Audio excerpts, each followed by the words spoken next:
दोस्तों वीडियो की शुरुआत करते हैं ईरान और पाकिस्तान के साथ, क्योंकि फाइनली अब इन दोनों का राजीनामा हो चुका है। दोनों ने ऐलान कर दिया है कि भाई सब कुछ सॉर्ट आउट हो चुका है। बहुत लड़ाई लड़ ली, उसके बाद आप आपस में काफ़ी फ़ोनबाजी हुई और दूसरी जिस भी तरीके से उनकी बातचीत होती रही, और अब उन्होंने ऐलान कर दिया कि हाँ भाई राजीनामा हो गया है, हम लोग भाई भाई हैं।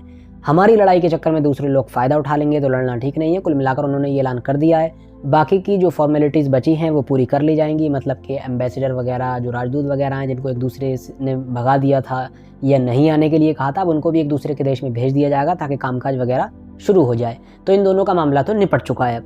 अब चल लेते हैं इजराइल की तरफ।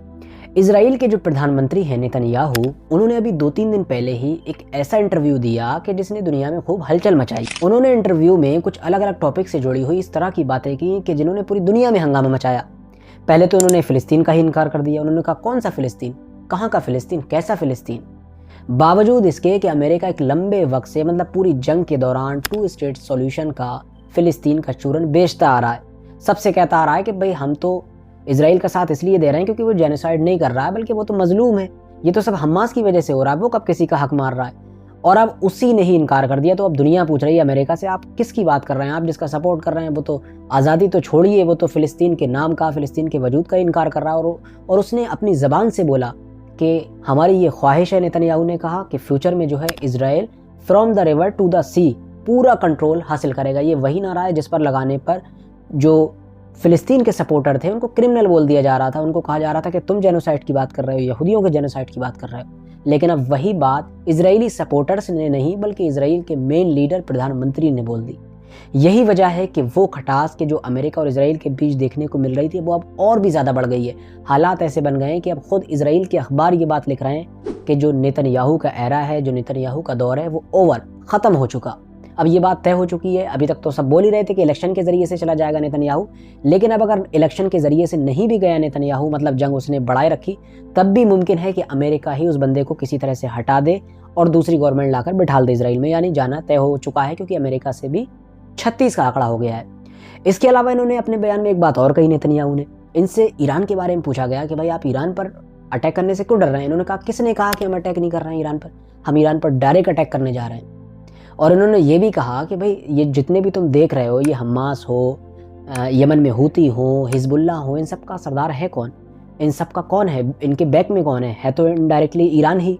तो इसीलिए हम ईरान पर डायरेक्ट अटैक करने जा रहे हैं। याद रखने वाली बात यह है कि इसराइल का ये बयान उस वक्त आया है कि जब ऑलरेडी पूरी दुनिया में और स्पेशली यूरोप के ऊपर ये खतरा मंडरा रहा है। उनको ये डर सता रहा है कि ईरान कहीं परमाणु हथियार हासिल ना कर ले, एक परमाणु ताकत ना बन जाए।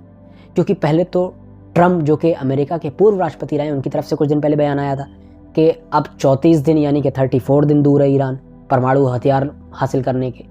वो तो चलो एक नेता थे, उनकी बात हर किसी ने मजाक में उड़ा दी, नेता लोग कह ही देते हैं इस तरह से। लेकिन अभी 2-3 दिन पहले इंटरनेशनल एटॉमिक एनर्जी एजेंसी जो है उसने कहा है कि हाँ ईरान बहुत करीब है, मतलब वेरी क्लोज है एटॉमिक, मतलब जो परमाणु हथियार हैं उनको हासिल करने के बहुत ज़्यादा करीब है। और इसी रिपोर्ट ने न सिर्फ दुनिया भर के बल्कि इसराइल के स्पेशली होश उड़ा दिए हैं, क्योंकि इसराइल का तो हमेशा से फोकस रहा है, उसका ये मकसद है, उसका समझ लीजिए आप, उसके देश के एक तरीके से कानून बना दिया गया है कि इसराइल जो ईरान है उसको परमाणु हथियार हासिल नहीं करने देने, वरना वो हमारे लिए सबसे बड़ा खतरा बन जाएगा। तो ऐसे वक्त में नेतन्याहू का बयान आया है। इसी इंटरव्यू में नेतन्याहू से ये भी पूछा गया था कि परमाणु हथियार को लेकर आप क्या सोचते हैं, जिसके बारे में खबर आई है कि ईरान हासिल करने वाला है। तो फिर उनकी तरफ से कहा गया कि as a prime minister of Israel मेरा ये फ़र्ज़ बनता है, मेरा ये कर्तव्य है कि मैं हर कोशिश करूँगा उसको रोकने की। तो वही जो पहले से वो अपने बयान देते आए हैं उसको लेकर। फिलहाल बात कर लें यमन की, तो यमन लगातार अमेरिका के और इसराइल के जो शिप्स हैं उनको टारगेट कर रहा है, उन पर अटैक कर रहा है, बावजूद इसके कि अमेरिका की तरफ से भी यमन में स्ट्राइक्स वगैरह की जा रही हैं। कोशिश की जा रही है कि किसी तरह से उनको डरा धमका कर शांत कर लिया जाए, लेकिन वो नहीं मान रहे हैं। जुमे वाले दिन, मतलब लास्ट दिन जो था फ्राइडे का, उसमें यमन के अंदर बहुत बड़ा मार्च निकाला गया फ़िलिस्तीनियों के सपोर्ट में, और उसके अलावा अपने खुद के जो उनके लोग हैं हूती लोग, उनकी सपोर्ट में। वैसे ये बहुत बड़ा मार्च था इनके। आप जज्बा देखिए कि इतनी ज़्यादा स्ट्राइक्स हो रही हैं, सब कुछ हो रहा है, डराने धमकाने की कोशिश की जा रही है, लेकिन उसके बावजूद भी आप देखिए इतनी बड़ी तादाद में लोग जमा हुए हैं। ये इस बात की तरफ इशारा करता है कि इनकी पब्लिक इनके साथ है, तो ये वैसे भी नहीं रोकने वाले। अब ये हूती लोग किसी तरीके से नहीं रोकने वाले हैं। और वैसे मैं आपको बता दूं, ये जो मार्च हुआ है ये हर फ्राइडे को यमन में हो ही रहा है, जब से ये कॉन्फ्लिक्ट वगैरह शुरू हुआ है गाज़ा के लोगों के सपोर्ट में। बात कर लें अगर इंटरनेशनल कोर्ट ऑफ जस्टिस की, तो वहाँ भी एक डेवलपमेंट हुआ है। वहाँ पर डेवलपमेंट ये हुआ है कि फ्रांस जो एक लंबे वक्त से बड़ा संस्कारी बनता आ रहा था और बदले बदले बयान दे रहा था कि भाई गलत हो रहा है, इजराइल को ये नहीं करना चाहिए, सीज फायर की बातें कर रहा था, मतलब एक तरीके से यूरोप एक तरफ चल रहा था, वो दूसरी तरफ चल रहा था, कुछ सुधरा सुधरा लग रहा था। लेकिन अब उसने भी पलटी मारी है और उसने क्या किया है, वो जो जर्मनी ने जो थर्ड पार्टी जाने का फैसला किया था as a third party international court of justice में इसराइल के बचाव के लिए, कि भाई अगर इसराइल और साउथ अफ्रीका एक एक पार्टी की तरीके से लड़ रहे होंगे, एक कहेगा मैंने जेनोसाइड नहीं किया है, दूसरा कहेगा इसने जेनोसाइड किया है, तो हम तीसरी पार्टी के तौर पर जाएंगे और कहेंगे कि हाँ इसराइल सही बोल रहा है और इसराइल के ऊपर ये केस नहीं बनना चाहिए इंटरनेशनल लॉज के हिसाब से। तो ये सब जर्मनी ने कहा था। अब फ्रांस की उसमें एंट्री हुई है और फ्रांस ने कहा है कि हम भी इसको ज्वाइन कर रहे हैं थर्ड पार्टी को, यानी कि जर्मनी के साथ। अब वो भी पूरी तरीके से इसराइल का साथ देगा और ये साबित करेगा कि ये जो कुछ भी हो रहा है गलत हो रहा है, इसराइल के ऊपर ये केस बनना ही नहीं चाहिए, उसके ऊपर ये गलत इल्ज़ाम लगाया जा रहा है। तो ये है पूरा मैटर। फिलहाल बहुत जल्द ही मिलेंगे और एक नई वीडियो के साथ, जिसमें मैं आप लोगों के लिए और भी बहुत सारे अपडेट लेकर हाजिर होऊंगा।